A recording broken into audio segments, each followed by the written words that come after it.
त्रिस्तरीय पंचायत चुनाव को लेकर नामांकन प्रक्रिया आज से राज्य भर के साथ पिथौरागढ़ में भी विधिवत रूप से प्रारंभ हो गई है। जिला निर्वाचन अधिकारी एवं जिलाधिकारी विनोद गोस्वामी ने वेण, मुनाकोट, कनाली छीना, डीडीहाट ब्लॉक एवं जिला पंचायत कार्यालय स्थित नामांकन केंद्रों का निरीक्षण कर व्यवस्थाओं का जायजा लिया। निरीक्षण के दौरान उन्होंने पाया कि कुछ केंद्रों पर निर्देशन डिस्प्ले बोर्ड नहीं लगे हैं, जिससे उम्मीदवारों को असुविधा हो सकती है। इस पर उन्होंने सभी केंद्रों के मुख्य द्वार पर स्पष्ट व बड़े बोर्ड लगाने के निर्देश दिए। साथ ही पेयजल, विद्युत, शौचालय, सफाई एवं टेटा आदि की व्यवस्था सुनिश्चित करने के निर्देश संबंधित अधिकारियों को दिए। जिलाधिकारी ने कहा कि निर्वाचन प्रक्रिया शांतिपूर्ण, निष्पक्ष एवं सुचारू रूप से संचालित की जा रही है। सभी आवश्यक प्रपत्र उपलब्ध हैं और सुरक्षा व्यवस्था भी दुरुस्त है। निरीक्षण के दौरान उप जिलाधिकारी सदर मनजीत सिंह, तहसीलदार विजय गोस्वामी, बीडीओ आशा मेहता सहित अन्य अधिकारी उपस्थित रहे। उत्तराखंड में स्थित पवित्र आदि कैलाश यात्रा और ओम पर्वत की यात्रा इस वर्ष श्रद्धालुओं के लिए एक विशेष आकर्षण का केंद्र बनी हुई है। 1 मई से शुरू हुई यात्रा में अब तक 23,321 श्रद्धालु दर्शन कर चुके हैं। हालांकि इन दिनों क्षेत्र में हो रही भारी बरसात और खराब सड़कों के कारण यात्रियों की संख्या में गिरावट आई है। फिलहाल प्रतिदिन केवल 50 श्रद्धालु ही यात्रा कर पा रहे हैं। जिला पर्यटन विकास अधिकारी के अनुसार मौसम साफ होने के बाद यात्रा फिर से रफ्तार पकड़ेगी और श्रद्धालुओं की संख्या में निश्चित रूप से वृद्धि होगी। प्रशासन द्वारा यात्रा मार्ग पर लगातार निगरानी रखी जा रही है और सुरक्षा व सुविधा व्यवस्था को बेहतर बनाए रखने के प्रयास भी जारी हैं। श्रद्धालुओं से अपील की गई है कि वो मौसम की स्थिति को देखकर ही यात्रा करें। उत्तराखंड के टिहरी जिले में आज एक हादसे में 3 लोगों की मौत हो गई, जबकि 16 लोग घायल हैं। घटना उस वक्त की है जब कावड़ यात्रियों से भरा एक ट्रक खाई में लटक गया। यह हादसा ऋषिकेश गंगोत्री राष्ट्रीय राजमार्ग में जाजर और फकोज के बीच हुआ, जब ट्रक अनियंत्रित होकर पलट गया। हादसे में अब तक 3 कावड़ियों की मौत की पुष्टि हो चुकी है, जबकि 16 लोग घायल हुए हैं, जिनमें कई की हालत गंभीर बताई जा रही है। मौके पर पुलिस और रेस्क्यू टीमें तुरंत पहुंची और राहत बचाव कार्य शुरू किया गया। घायलों को पहले नरेंद्र नगर अस्पताल लाया गया, जहां से गंभीर घायलों को एम्स ऋषिकेश रेफर किया गया है। प्रशासन ने हादसे की जांच शुरू कर दी है और कावड़ यात्रियों से यात्रा के दौरान सावधानी बरतने की अपील की गई है। नैनी कुंडार सिरकूच मोटर मार्ग की क्षतिग्रस्त दीवार की 2 सालों से अपेक्षा को लेकर ग्रामीणों ने जिला कलेक्टर सभागार में प्रदर्शन किया। मांग पूरी नहीं होने पर पंचायत चुनाव बहिष्कार की चेतावनी। ग्रामीणों का आरोप है कि नैनी सैनिक कुंडार से सिरकूच मोटर मार्ग में स्थित प्राइमरी स्कूल के समीप 2 वर्षों पूर्व दैवीय आपदा में क्षतिग्रस्त हुई दीवार आज तक मरम्मत की राह देख रही है। क्षेत्रीय जनप्रतिनिधियों व ग्रामीणों द्वारा कई बार मौखिक व लिखित रूप से प्रशासन को अवगत कराने के बावजूद सुरक्षा के दृष्टिकोण से अब तक कोई कार्रवाई नहीं की गई। लोक निर्माण विभाग ने स्थिति का आंकलन कर रिपोर्ट आपदा प्रबंधन विभाग को भेजी थी, लेकिन आज तक धनराशि स्वीकृत नहीं हो सकी। ग्रामीणों ने चेतावनी दी कि यदि बरसात से पहले कार्य प्रारंभ नहीं हुआ तो त्रिस्तरीय पंचायत चुनाव का पूर्ण बहिष्कार किया जाएगा। विगत 2 वर्षों से हमारी नैनी सैनी से कुंडार सिरकुचा मोटर मार्ग क्षतिग्रस्त हुई है। हम लोगों ने कई बार 16 बिंदु के माध्यम से, पटवारी के माध्यम से, तहसील के माध्यम से, डीएम साहब को, पीडब्ल्यूडी को कई बार लिखित मौखिक हमने ज्ञापन दिया हुआ है और आज तक हमारी वो रोड नहीं बन पाई है। और जो रोड क्षतिग्रस्त हुई है उसके जस्ट ऊपर हमारा प्राइमरी स्कूल भी है। वो प्राइमरी स्कूल भी इस बार बरसात में ढहने की कगार में है। अगर हमारी ये मांग पूरी नहीं होती है, ये चुनाव से पहले, पंचायती चुनाव से पहले अगर काम स्टार्ट नहीं किया जाता है, तो हम लोग नैनी सैनी क्षेत्र से लेके कुंडार तक सारे ग्रामवासी इस बार वोट देने के लिए नहीं जाएंगे और हम पूर्ण चुनाव बहिष्कार करने के लिए तैयार हैं।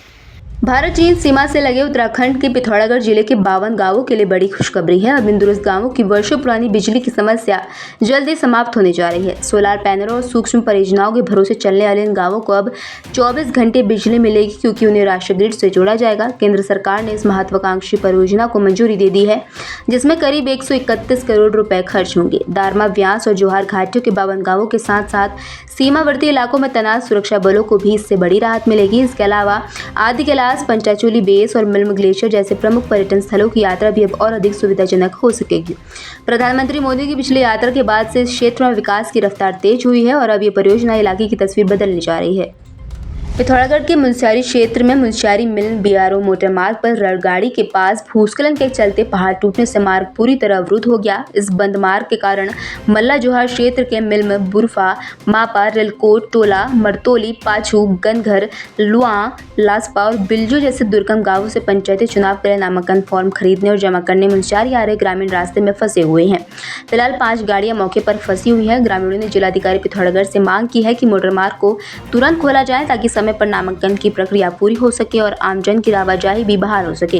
प्रशासन से त्वरित कार्रवाई की अपेक्षा है।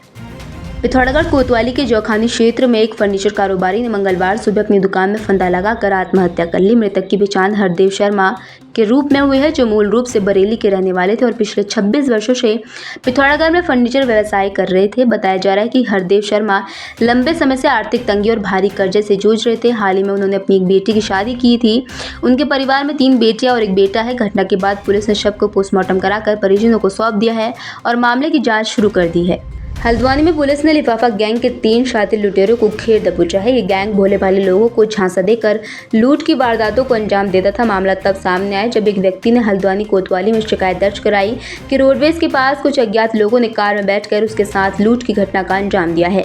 पुलिस ने तत्काल कार्रवाई करते हुए एसओजी और कोतवाली पुलिस की संयुक्त टीम गठित की, जिसने सीसीटीवी फुटेज और मुखबिर की सूचना के आधार पर मुक्त विश्वविद्यालय बेंच के पास जंगल से 3 आरोपियों को गिरफ्तार कर लिया। गिरफ्तार आरोपियों में गैंग लीडर राम कृपाल, संतराम और श्रीनाथ शामिल हैं, जो उत्तर प्रदेश के शाहजहांपुर के रहने वाले हैं। पूछताछ में आरोपियों ने कबूल किया कि वो लोग लिफाफा देने की चाल से ठगते थे और जरूरत पड़ने पर लूट पाट कर फरार हो जाते थे। देखिए, आज कोतवाली हल्द्वानी में एक प्रकरण आया है जिसमें कुछ लोगों के द्वारा जो सवारियां हैं उनको गाड़ी में बिठाने के बहाने उनको शिकार बनाया जाता था और उनके पास जो भी सामान होता था उसको एक लिफाफे में रखवा कर और बाद में जो है उस सामान की ठगी के द्वारा की जाती थी। इसमें 3 लोगों को गिरफ्तार किया है। तीनों लोग उत्तर प्रदेश के रहने वाले हैं। इनके कब्जे से जो इन्होंने ठगी है वो सामान की बरामद की है, साथ ही जो व्हीकल यूज करते थे उस व्हीकल की बरामदगी इनके कब्जे से की गई। एक दूसरा प्रकरण कोतवाली लालकुआ का है जिसमें एक बड़ी चोरी हुई थी। उस चोरी का माल जो है पुलिस ने बरामद किया है, साथ ही 2 चोरों को गिरफ्तार किया गया है।